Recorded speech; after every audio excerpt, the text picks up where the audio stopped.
Hey, je lisais un article dans le New York Times. Il y a un jeune homme de 10 ans qui a été kidnappé il y a une vingtaine d'années. Imaginez, le kidnappeur en voulait à la famille. Et il avait beaucoup de colère, de ressentiment et tout ça, de colère envers la famille, envers les parents et tout ça. Il s'en est pris à leur enfant, un jeune garçon de 10 ans du nom de Chris Carrier. Et puis, il l'a kidnappé, il l'a emmené dans le bois. Et il a donné des coups il a pris un pic à glace, il a donné des coups sur le corps de l'enfant, fait des marques, des coupures, a brûlé certaines parties de son corps avec des cigarettes. Et puis, pour finalement lui tirer une balle dans la tête, la balle a traversé la tempe gauche, a traversé jusqu'à l'autre côté, est sorti de l'autre bord, la tempe droite. Et puis, il l'a carrément abandonné là, dans le bois. Et puis, il est parti. Étonnamment, le jeune homme a survécu. Imaginez, avec des séquelles, évidemment, parce que la balle a traversé, puis en traversant, elle a endommagé le nerf optique. Alors, il a perdu un œil. Il est resté inconscient pendant 6 jours dans le bois, et c'est un fermier qui l'a trouvé après 6 jours. Et il l'a pris, l'a sauvé, tout ça, en a pris soin. Une vingtaine d'années plus tard, le kidnappeur décide de confesser et reconnaître ce qu'il avait fait, que c'était lui qui avait kidnappé le jeune garçon. Il a maintenant 77 ans. Quand ça arrive, lorsqu'il confesse, il reconnaît ce qu'il a fait.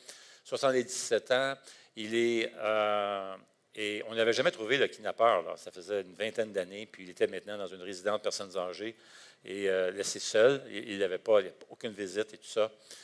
Et le jeune garçon a vieilli et est devenu un pasteur jeunesse dans une église. Et puis, évidemment, il a tout entendu ça. Alors, il a décidé d'aller visiter cet homme-là qui lui avait fait autant de mal et par lequel il avait perdu même son œil. Il avait encore des marques sur le corps. Imagine, tu as vécu depuis que tu es jeune avec un œil de perdu. Il a fallu que ça ajuste avec tout ça. Il y avait des marques partout là, sur le corps avec le pic à glace que ce kidnappeur avait fait sur son corps. Et maintenant, rendu pasteur jeunesse, il a décidé de visiter cet homme-là, du nom de David McAllister. Il est allé visiter dans la résidence de personnes âgées, et puis il a commencé à lui parler. Il lui a pardonné, il a aimé, et il a commencé à lire la Bible avec lui. Il a commencé à prier avec cet homme-là, et lui qui avait fait autant de mal envers lui. Et il raconte son témoignage en disant ceci. Il dit, plusieurs personnes ne comprennent pas comment je peux pardonner McAllister de m'avoir fait autant de mal. Mais de mon point de vue, je ne pouvais pas ne pas le pardonner. Si j'avais choisi de l'haïr pendant toutes ces années, ou si j'avais passé ma vie à chercher à me venger, je ne serais pas l'homme que je suis aujourd'hui. L'homme que ma femme et mes enfants aiment, je ne serais pas l'homme que Dieu m'a aidé à devenir. Et c'est quand même phénoménal. Parce qu'il y a des choses qui nous arrivent dans la vie. Hein, on a même de la misère à pardonner parfois des gens qui nous font un peu de mal. Mais imaginez ce jeune homme qui passe toute sa vie avec un œil en moins, tous les ajustements et tout ça, l'apprentissage qu'il a dû faire toute sa vie. Et voilà cet homme-là qui réussit à pardonner puis même aimer. Et vous savez quoi? Il est devenu un de ses amis. C'est assez étonnant. Comment être capable de pardonner les pires offenses qui nous sont faites? Parce qu'il faut le reconnaître, nous sommes humains, nous avons la difficulté à pardonner lorsque quelqu'un nous fait du mal. Il y a juste une personne qui va nous critiquer, puis ça nous blesse, c'est vrai? Ça va nous blesser à quelque part, ça nous fait quelque chose. Alors imaginez ces grandes blessures, ces grandes offenses qui nous sont faites. Comment réussir comme ce jeune homme, Chris Carrier, à pardonner ces grandes offenses, ces grands maux qui nous sont faits, qui nous causent même du mal pendant des années? Ça laisse des séquelles. Parce que nous sommes humains. Et c'est une bonne question. C'est une question très sérieuse, une question humaine.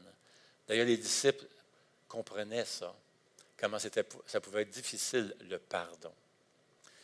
À un point tel que les disciples vont voir Jésus et poser exactement cette question-là. Comment tu fais ça? Moi, j'aimerais vous inviter à lire avec moi un passage qui se trouve dans Luc chapitre 17. On va lire à partir du verset 3. D'accord? Alors, on va lire les versets 3 jusqu'au verset 10. De 3 à 10. Luc 17, verset 3 à 10. Si vous êtes nouveau dans les Écritures, ce n'est pas compliqué. Vous tournez dans le Nouveau Testament, vous avez Matthieu, Marc et Luc, le troisième livre du Nouveau Testament. D'accord, Alex? Tu vas trouver? C'est le troisième livre? Merci, OK. Bon, on se taquine comme ça de temps en temps. Alors, Luc, chapitre 17, verset 3. Vous êtes là? Et c'est Jésus qui est en train de parler. Il dit, « Faites bien attention à vous-même. Si ton frère a péché contre toi, reprends-le, et s'il reconnaît ses torts, pardonne-lui. S'il a péché contre toi 7 fois dans une journée, et que 7 fois dans la journée, il revienne vers toi et te dise, « J'ai eu tort », tu lui pardonneras.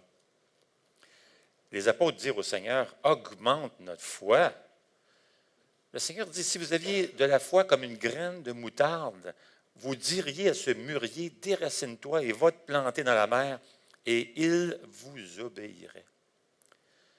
Si l'un de vous a un esclave qui laboure ou garde les troupeaux, lui dira-t-il à son retour des champs, viens tout de suite te mettre à table. Ne lui dira-t-il pas au contraire, prépare-moi un souper, ajuste ta tenue pour me servir jusqu'à ce que j'ai mangé et bu. Après cela, toi, tu mangeras et tu boiras. A-t-il de la reconnaissance envers cet esclave parce qu'il a fait ce qui lui était ordonné? Je ne pense pas. Vous de même, quand vous avez fait tout ce qui vous a été ordonné, dites, nous sommes des serviteurs inutiles, nous avons fait ce que nous devions faire. Mais j'aimerais revenir avec le verset 3, d'accord? Le verset 3 qui dit ceci, faites bien attention. Voici ce que Jésus dit, faites bien attention à vous-même. Si ton frère a péché contre toi, reprends-le, et s'il reconnaît ses torts, pardonne-lui. S'il a péché contre toi 7 fois dans une journée, et que 7 fois dans la journée, il revienne vers toi et dit, j'ai eu tort, tu pardonneras. Hey, 7 fois, là. Tu rentres au bureau demain matin, là. Tu as entendu parler qu'un tel t'a critiqué vendredi après-midi. Elle t'a fait un tort, ça fait mal. Elle dit que tu n'étais pas un bon employé. 1 heure après, elle recommence à parler à quelqu'un d'autre, tu n'entends parler 2 fois. Qu'est-ce que tu fais? 3e fois, 4e fois, 6e, 7 fois. Et Jésus dit, 7 fois, tu pardonnes. Maintenant, ce qu'il faut comprendre, c'est qu'à l'époque, dans la pensée juive, le chiffre 7, c'est le chiffre complet. On se servait du chiffre 7 quand on voulait parler de illimité, d'ampleur. Donc, ce n'est pas juste une quantité. 7 représente illimité, mais en plus, c'est la grosseur, l'ampleur. En d'autres mots, ce que Jésus est en train de dire, il est en train de dire, tu pardonnes non seulement un bon nombre de fois, alors en d'autres mots, tout le temps, mais en plus, tu pardonnes les pires offenses, jusqu'aux pires offenses que tu peux imaginer. Et là, tu pardonnes. C'est de ça qu'il parle. Il parle des grandes offenses qui nous sont faites. C'est une façon de dire, imagine le pire qui pourrait arriver, eh bien, pardonne. Imagine, c'est tout un message, ça. C'est gros, ça, ce que le Seigneur est en train de dire ici. Alors, il ne s'agit pas juste de la quantité, mais de la gravité de l'offense. Il y a 2 aspects ici dans ce que Jésus est en train de dire. Il dit, 7 fois, la personne t'offense. Donc, il y a une quantité, mais aussi une ampleur, la grandeur de l'offense. Et qu'est-ce que le chrétien est censé faire? Qu'est-ce que Jésus nous demande ici? Il dit, pardonne 7 fois. En d'autres mots, sois généreux. Pardonne généreusement. Et on parle ici de la générosité relationnelle dans tes relations. Et vous savez ce que c'est, ça, la générosité relationnelle. Si vous avez des enfants, vous savez ce que c'est. Hein? Mon ami, si vous avez des enfants, là, tu sais, les enfants vont faire quelque chose, puis là, tu pardonnes, ça recommence, tu pardonnes, ça recommence, tu pardonnes. Hey, écoute, l'autre jour, mon petit gars, sa mère, j'étais là, on était en visite. Sa mère, il dit, là, tu ne feras pas ça, là. Hey, écoute, le petit gars, regarde sa mère, pas rire, puis il fait exactement ce qu'elle venait de lui demander de ne pas faire. Puis tu sais, il te regarde, puis, hé, hé, hé. Tu pardonnes. Tu sais ce que c'est la générosité relationnelle. On le fait constamment avec des enfants, on le fait dans notre mariage. Vous pardonnez généreusement dans votre mariage. Hein? Quand tu es dans l'amour, tu pardonnes beaucoup. Hein? Alors, on sait ce que c'est. Alors, Jésus est en train de nous dire, c'est comme ça que tu dois pardonner ceux qui t'ont offensé. Mais non seulement ça, pas juste une petite offense, les grandes offenses qui te sont faites aussi. Pardonne généreusement. Et ça, c'est gros, ça. Comment tu fais ça? Les disciples ne se sentent pas capables de le faire. Et c'est humain. Même les rabbins, à l'époque du Nouveau Testament, disaient, tu pardonnes jusqu'à 3 fois, mais après ça, tu arrêtes. Jésus, non seulement qu'il dit, c'est illimité, mais même les pires offenses, tu pardonnes. Alors, les apôtres ne se sentent pas capables de faire ça. Fait qu'ils s'en vont voir Jésus, puis ils demandent à Jésus, augmente notre foi. Augmente notre foi. On a besoin de plus de foi. N'est-il pas intéressant que les disciples associent l'obéissance, c'est-à-dire faire ce que Jésus leur demande, à la foi? C'est comme dans la mentalité des disciples, foi égale obéissance. Intéressant, ça, là. C'est important de comprendre ça, là. D'accord? Alors, ce qu'il faut comprendre, c'est que la foi n'est pas juste intellectuelle. Dans le monde moderne dans lequel on vit, les gens se servent du mot foi. Ils vont se servir de ça. Même les incroyants, des gens qui ne croient même pas en Dieu, vont parler de foi, vont dire, écoute, aie confiance. Et la foi, dans la mentalité de notre culture aujourd'hui, en 2018, c'est quoi? C'est un peu comme la pensée positive. C'est d'être optimiste. Par exemple, tu reçois une mauvaise nouvelle, puis il y a des gens qui t'entourent, des gens qui t'aiment bien, et tout ça, qui t'entourent, et ils te voient un peu découragé, déprimé, un petit peu stressé à cause de la mauvaise nouvelle que tu viens de recevoir. Qu'est-ce qu'ils vont faire? Oh, pense pas de même, pense pas à ça, pense pas à ça, sois positif, aie confiance, crois, let's go, yeah! Je t'envoie des ondes positives. Tu as entendu ça? Hein? Aujourd'hui, dans la mentalité, aujourd'hui, en 2018, la foi, c'est comme de l'optimisme. En d'autres mots, ce qu'ils sont en train de dire, c'est « sois pas découragé, n'aie pas peur, aie confiance, ça va bien aller, ça va bien aller. » Hein? As-tu déjà entendu ça? Ça va bien aller. Alors, c'est de l'optimisme. Mais quand tu regardes la foi telle qu'elle est définie dans les Écritures saintes, dans la parole de Dieu, on découvre que c'était plutôt une question de confiance. Si bien que dans la Bible, la foi biblique peut parfois être positive, mais parfois pessimiste. As-tu déjà eu ça, toi, la foi pessimiste? Mais elle est toujours obéissante. La foi peut parfois être optimiste. Oui, yes, je crois, j'ai prié, j'ai confiance en mon Dieu, il m'aime. Mais parfois, elle peut être pessimiste. Mais elle est toujours obéissante. On a un exemple, par exemple, avec l'apôtre Pierre. Un moment donné, d'ailleurs, en passant, juste le mot « foi », dans le texte original, ça peut aussi se traduire par « fidèle ». Mais on a un exemple dans la vie de Pierre. À un moment donné, dans le livre des Actes, on voit l'apôtre Pierre qui se fait jeter littéralement en prison. Il s'en va dans une cellule, il est en prison, tout ça. Et la veille, il y avait un frère qui s'était fait tuer. Alors, pour Pierre, et les chrétiens qui le connaissaient, pour Pierre, le lendemain, là, il se faisait comme « oups », il mourait. Là. Il y avait un frère qui était mort juste la veille.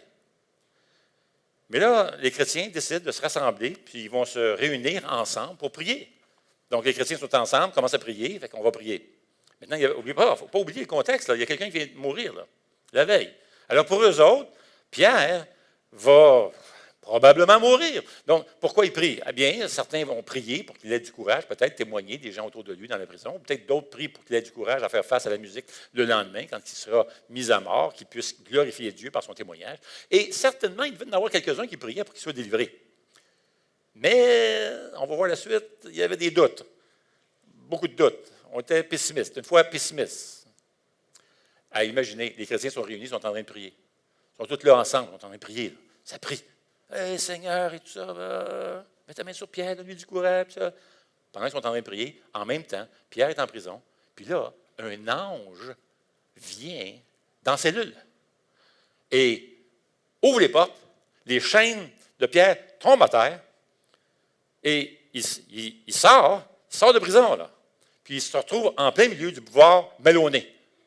Alors imagine-toi, là, il est sur le boulevard Melonnet, en plein milieu de la nuit, là, Puis là, il est là. Et lui, tout ce temps-là, il pense que c'est une vision. Et là, tout d'un coup, quand il est sur le boulevard, là, il est là, puis il dit. Là, il réalise. Et c'est vrai, cette affaire-là. Hey, j'ai été libéré. C'est vrai. Et c'est ça que ça dit en passant le passage. Hein? Ça dit, regardez bien, ça dit revenu à lui-même. Pierre dit, maintenant, je sais vraiment que le Seigneur a envoyé son ange, il m'a délivré. Vois-tu, jusque-là, il ne croyait pas, lui. Il pensait que c'était une vision. D'un coup, il réalise. J'aime bien ce qui suit, ça dit, après avoir réfléchi. C'est vraiment drôle. Il me semble, j'imagine Pierre là, qui est juste là, libéré, puis il vient de se réaliser qu'est-ce qui s'est passé, puis là, il est libéré. Là, il regarde. Puis il pense. Après avoir réfléchi. Tu sais que, OK, je fais quoi, là? Et lui, il se rappelle que les chrétiens se réunissaient régulièrement chez Marie. Donc, il décide d'aller chez Marie. Il dit, il doit y avoir des chrétiens qui sont là, réunis, en train de prier, donc je vais aller chez Marie. Donc, il se décide, il s'en va chez Marie. Puis là, il est sur le balcon. Il parle. Hey, you, je te sais. Là, les chrétiens sont tous en train de prier en dedans. Là. C'est pour, oh, Seigneur, mets ta main sur Pierre et tout ça. Puis là, Pierre est sur le balcon. Et là, tout d'un coup, il y a une fille qui s'en va, qui dirige à la porte, entend la voix, reconnaît que c'est Pierre. Hey, mon ami est tout excité, se retourne de bord sans voir la gang. Elle dit, hey, Pierre est dehors. Oh, Seigneur, Seigneur, s'il te plaît, mets ta main sur Pierre. Non, non, non, Pierre est dehors. Hey, qu'est-ce qu'ils ont fait? Quelle a été la réaction? Hey, gloire à Dieu, amen, Dieu a répondu à notre prière. Alléluia. Hey, high five. Yes, Lord, there is a God. Est-ce que c'est ça qu'ils ont fait? Non, regardez bien la réaction des chrétiens, ils sont en train de prier. Ils sont en train de prier, là. Oh, Seigneur, s'il te plaît, mets ta main sur le divin. La fille a dit, non, non, non, Pierre, qui est dehors. Dieu a répondu, tout. Il se retourne d'abord, il regarde, il dit, t'es niaiseuse. T'es niaiseuse. T'es folle. Seigneur, continue, mets ta main sur ça, puis ça continue de prier. Vous ne comprenez pas? Pierre, il est dehors. Il y a un autre qui se retourne d'abord, il dit, mais oui, non, c'est son ange. Il faut comprendre qu'à ce moment-là, les rabbins enseignaient que quand tu mourais, ton ange apparaissait. Donc, en d'autres mots, c'est ça, il est mort. Seigneur, il est mort. Dites-moi, aidez-moi là, ici. Là. Est-ce que c'est une foi positive? Pas trop, hein? Pessimiste? Du doute? Pas mal. Mais laissez-moi vous dire que leur prière est une prière de foi. Pourquoi? Parce que malgré qu'ils étaient pessimistes, malgré qu'il y avait des doutes, ils priaient quand même. En d'autres mots, malgré leurs doutes, ils ont fait quand même ce que le Seigneur leur avait demandé, et c'était de prier. Amen. Vois-tu? La foi, c'est faire assez confiance à Dieu que tu fais ce qu'il te demande.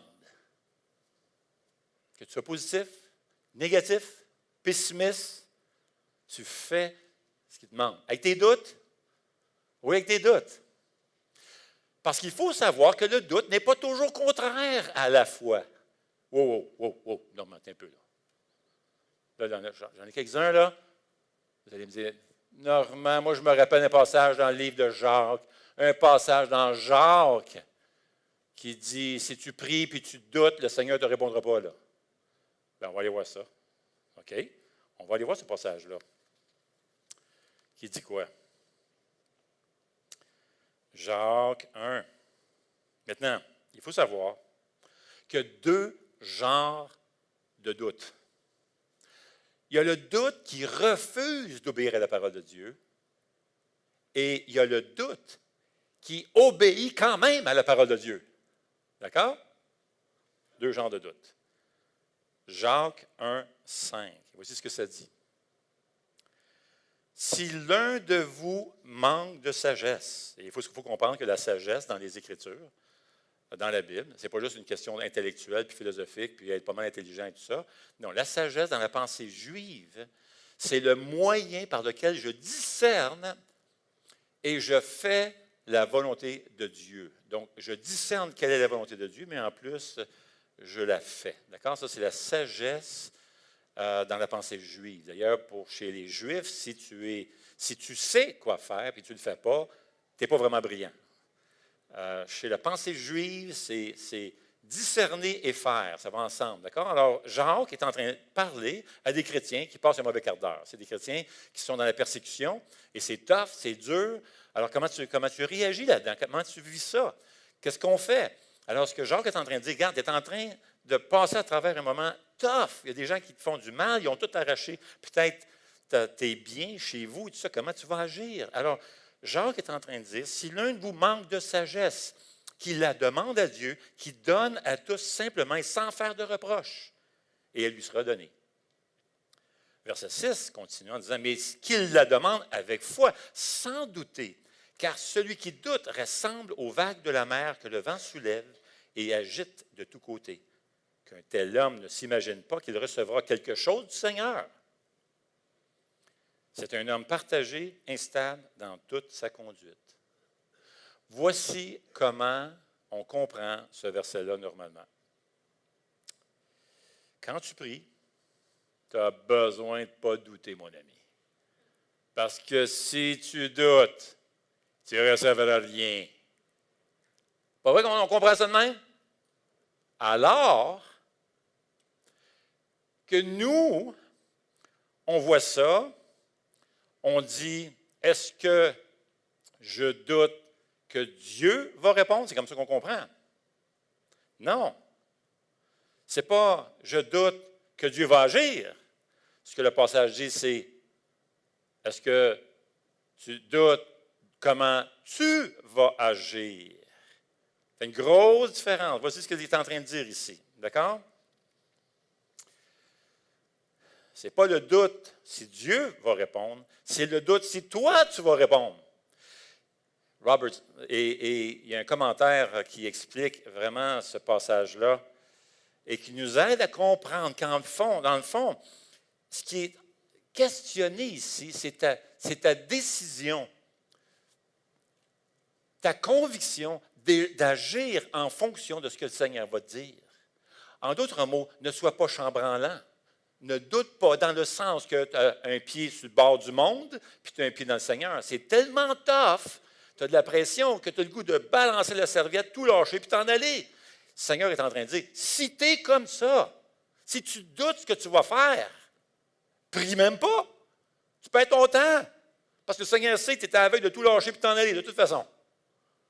Mais si tu veux, si tu es résolu, si ton cœur n'est pas, et c'est le terme ici de doute, divisé, si ton cœur n'est pas divisé, partagé, pas savoir qu'est-ce que tu vas faire, mais tu es vraiment résolu de plaire à Dieu et marcher avec Dieu, prie, puis laisse-moi te dire, le Seigneur va te donner la sagesse parce que ça s'inscrit dans sa volonté de te montrer comment tu dois mener ta vie chrétienne. Amen? Fais pas de schizophrénie spirituelle. Promène-toi pas d'un bord puis de l'autre. Ah, je ne suis pas sûr, moi tu suis, moi tu ne suivrai pas. Ah, c'est tough. Ah, je n'ai pas ce que je lui ai demandé, je n'ai pas ma job, je voulais avoir une job, j'ai fait une demande, ça n'a pas marché. Puis tout. Le Seigneur est en train de dire, non, sois pas comme ça, sois résolu de marcher, quoi qu'il arrive, sois résolu de suivre le Seigneur, puis tu vas avoir appris. Le Seigneur va te donner la sagesse que tu as besoin dans ces moments-là. Et regardez ce que ça dit, le verset. Celui qui doute ressemble aux vagues de la mer que le vent soulève et agite de tous côtés. Vois-tu, tu es un pied dans le monde, puis un pied dans le Seigneur, tu te promènes d'un bon pied de l'autre. Ah, je ne suis pas sûr. Alors, verset 8 dit, c'est un homme partagé. Vois-tu le fardeau? Pas sur Dieu. Il est sur cette personne-là. Là. Qu'est-ce qu'elle va faire? C'est un homme partagé, instable dans toute sa conduite. C'est sa conduite ici qui est question. Là. Alors, en d'autres mots, c'est le genre de doute qui refuse de faire la volonté de Dieu. On parle ici des motifs de ton cœur, des désirs. Ce n'est pas le même doute qu'on a retrouvé dans la réunion de prière avec les chrétiens qui priaient pour Pierre. Puis c'est des prières chambranlantes, plein de doutes, pas sûr de savoir ce que le Seigneur était pour faire. Parce que l'autre, hier soir, il est mort. On ne parle pas de la même chose. Eux, les gens qui ont prié là, pour Pierre, plein de doutes, ont fait ce que le Seigneur demandait. Dans leur doute, Ils sont allés au Seigneur, puis ils ont prié, puis ils ont demandé. Ils ont fait ce que le Seigneur leur demandait. En d'autres mots, la foi, selon la Bible, c'est faire suffisamment confiance à Dieu pour faire ce qu'il nous demande. Et les disciples le savent. Et là, ils entendent Jésus dire, pardonnez généreusement. Pardonne même les gens qui te font bien mal. Pas juste un petit peu, bien mal. Il faut savoir que quand quelqu'un t'offense, elle a une dette envers toi. Puis tu sais que parfois, il y a des gens qui te font payer les dettes, des choses que tu as faites dans le passé, des erreurs que tu as faites dans le passé, puis ils te font payer ça bien longtemps. Moi, j'ai connu un mari, là, que quand il avait une chicane avec sa femme, il arrêtait de lui parler pendant 3 ans. Pas 3 ans, c'était un peu trop. 3 jours. Pendant 3 jours. Arrêtait de parler à sa femme. Il boudait. J'ai connu un autre monsieur qui a eu un litige avec sa sœur. C'est pogné, là, avec sa sœur. Chicane avec sa sœur. Il a arrêté de lui parler pendant 15 ans. Hey, 15 ans! C'est fini. Je lui parle plus à ma sœur. Fini. Elle me dit ça. Maintenant, je ne veux pas dénigrer ce qui s'est fait, parce que des fois, il y a du mal qui se fait, puis ça fait mal en bébite. Hein? Alors, je ne veux pas dénigrer ça, là. Le Seigneur est en train de nous demander, regarde, pardonne. Pardonne. Alors, les disciples comprennent, ils disent, écoute, augmente notre foi, parce que ça, c'est vraiment tough. Ce que tu demandes là, on a vraiment besoin de foi, plus de foi, vraiment pas assez de foi pour faire ça. Là. Humainement parlant, là, hey, donne-nous du tonic, donne-nous du Red Bull spirituel pour qu'on ait plus de foi, pour qu'on ait capable de faire ça. Là. Alors, regardez bien la réponse que Jésus va faire. Il répond avec une parabole. Jésus nous demande de pardonner généreusement. Alors, qu'est-ce qu'il va faire? Regardez bien la réponse de Jésus. Premièrement, il dit, faites attention à vos cœurs. Avez-vous vu le verset 3? Faites bien attention à vous-même. Quand quelqu'un te blesse, quand quelqu'un te fait mal, tout de suite, regarde ton cœur parce qu'il y a quelque chose qui va peut-être se passer là. Veille sur ce qui est en train de se brasser. Ça bouille en dedans, il y a de la colère en dedans. Puis là, tu commences tranquillement, il y a de l'amertume en dedans. Alors, la première chose à faire, première étape, le Seigneur le dit, veille, fais bien attention à ce qui se passe. Sois conscient sur ce qui se passe dans ton cœur. D'accord? Premièrement, on a besoin de ça. Parce qu'Hébreux 12, 15 nous dit, veillez à ce que personne ne se prive de la grâce de Dieu, veillez à ce que aucune racine d'amertume produise des rejetons, ne cause du trouble et que beaucoup n'en soient affectés. D'accord? Deuxièmement, voici comment tu vas réussir à pardonner ce que l'on juge être impardonnable. Alors, check ton cœur. Petit crochet, OK, ça va bien, écoute. Deuxièmement, place ta foi sur la bonne personne. On l'a dit tantôt, notre société, c'est quoi? C'est presque voir la foi comme ce qui est magique. Ce qui est magique, ce qui est puissant, c'est juste avoir la foi.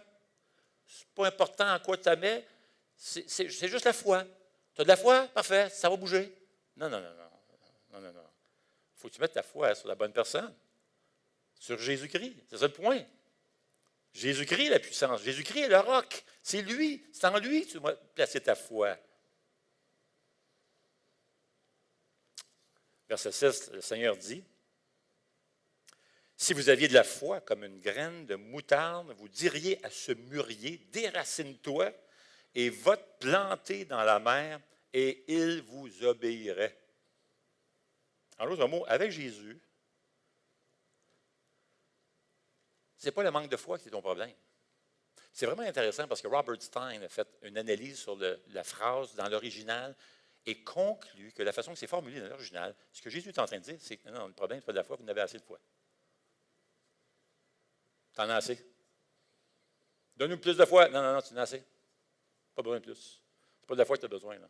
Tu l'as assez. Pourquoi? Parce que tu as placé ta foi sur Jésus-Christ, sur la bonne personne, sur le roc. C'est vraiment intéressant. Il faut se rappeler que la foi n'est qu'aussi puissante que l'objet sur lequel elle s'appuie. Et Jésus, c'est du solide, c'est du roc. Certaines personnes pensent que juste avoir la foi, c'est assez. Mais non, la raison pour laquelle le grain de moutarde, qui est l'exemple que Jésus va donner, fonctionne, la raison pour laquelle ça fonctionne, c'est que cette foi-là dont Jésus parle, elle est placée sur Jésus-Christ. Maintenant, le grain de moutarde, c'est une expression qui était bien connue là-dedans, même à l'époque. Même les rabbins se servaient de ça comme une expression proverbiale qui voulait dire ce qui est le plus petit. En d'autres mots, si vous voulez comparer quelque chose à quelque chose de très petit, vous dites, écoute, c'est tellement petit, c'est comme un grain de moutarde.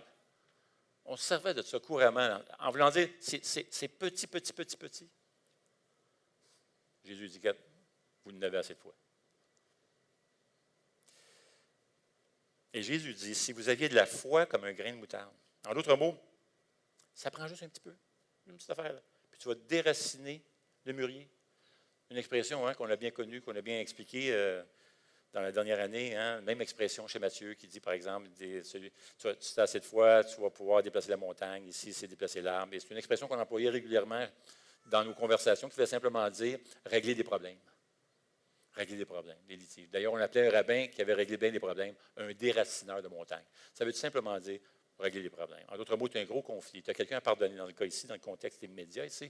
Tu as un gros conflit avec quelqu'un. C'est gros, tu ne te sens pas capable, regarde. Avec Jésus-Christ, tu es capable. Tu as assez de puissance pour le faire. Fais juste obéir. Vas-y, suis. Fais-le. Tu vas voir. Tu as assez la puissance en Jésus-Christ pour être capable de le faire. C'est ça le point de Jésus-Christ. Parce que Jésus-Christ, c'est du roc, c'est du soleil solide. Alors, quel que soit le conflit, en Jésus-Christ, tu as assez de foi, assez de puissance pour pardonner. Tu as la capacité de le faire. Alors, vas-y, pardonne généreusement. Agis avec générosité dans tes relations. Alors, fais attention à ton cœur, premièrement, pour ne pas laisser d'amertume s'installer dans ton cœur. Colle-toi à Jésus. C'est sur lui que tu as besoin de placer ta foi. Et troisièmement, rappelle-toi que Jésus a payé ta dette colossale. Regardez ce que le verset 7 va dire. Raconte une histoire, verset 7. Il dit ceci. Si l'un de vous, raconte une histoire, si l'un de vous a un esclave qui laboure, ou garde les troupeaux, lui dira-t-il à son retour des champs, viens tout de suite te mettre à table. Ne lui dira-t-il pas, au contraire, prépare-moi à souper, ajuste ta tenue pour me servir jusqu'à ce que j'ai mangé et bu.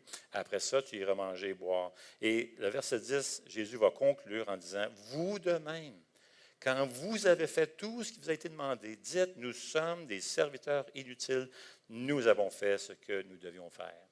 Voici comment comprendre ce qui se passe ici. Il faut comprendre qu'à l'époque de l'Antiquité, premièrement, l'esclavage n'était vraiment pas pareil comme aujourd'hui. Ça n'avait rien à voir avec le racisme et tout ça. Et des fois, il y a une façon de devenir esclave dans ce temps-là, c'est que tu devais de l'argent à un créancier. Maintenant, il y avait deux options. Si tu devais l'argent à quelqu'un, le créancier pouvait décider de carrément te jeter en prison, puis là, tu pouvais rester là, tu restais là en prison, parce que toi, tu n'avais pas d'argent, et peut-être qu'un membre de la famille pouvait peut-être t'aider, c'était possible, mais encore là, tu es encore en train d'emprunter, c'est un cercle vicieux et tout ça. Alors là, tu es là, tu es en prison. Alors, la première option, c'est que le créancier te balance en prison. Puis là, c'était vraiment la misère. Mais il y avait une autre option.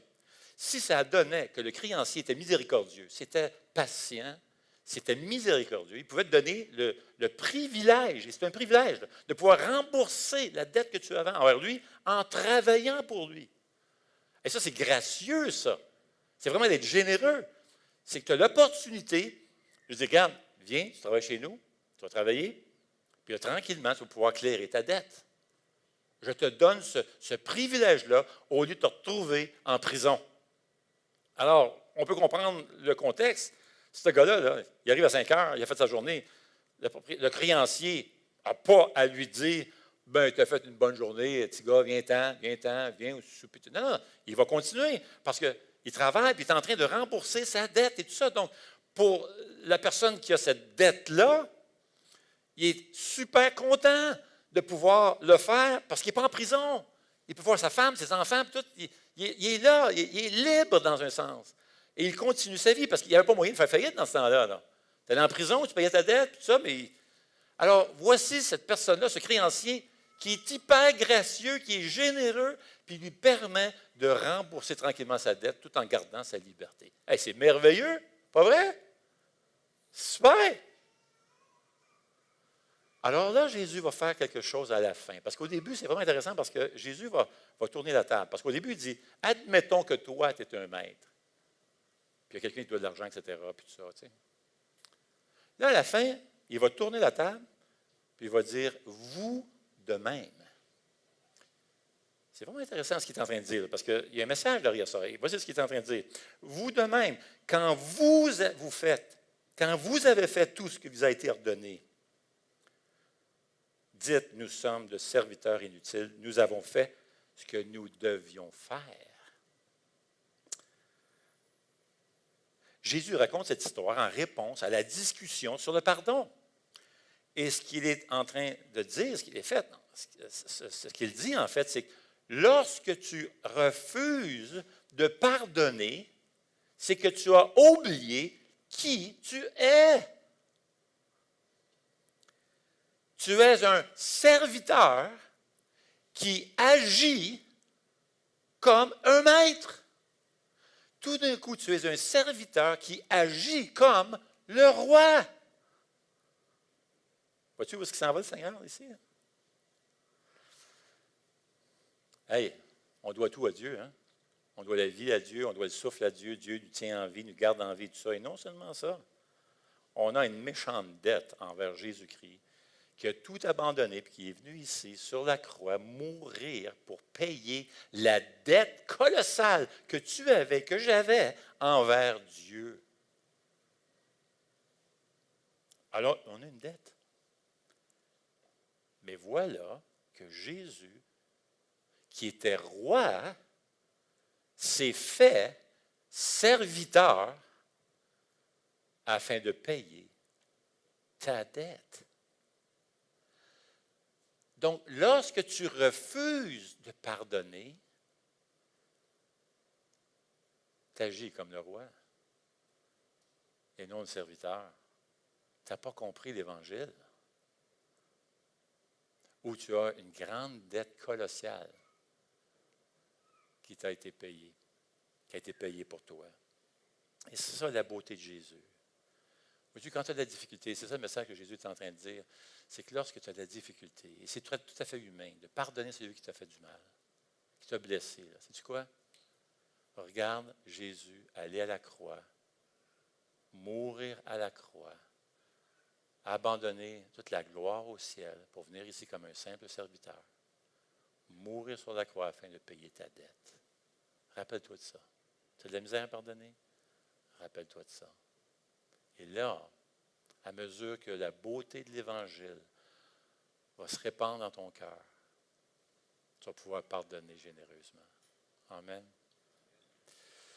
Seigneur notre Dieu, nous comprenons que peut-être certaines familles ici, certaines personnes vivent justement ces jours-ci dans des litiges, dans des conflits.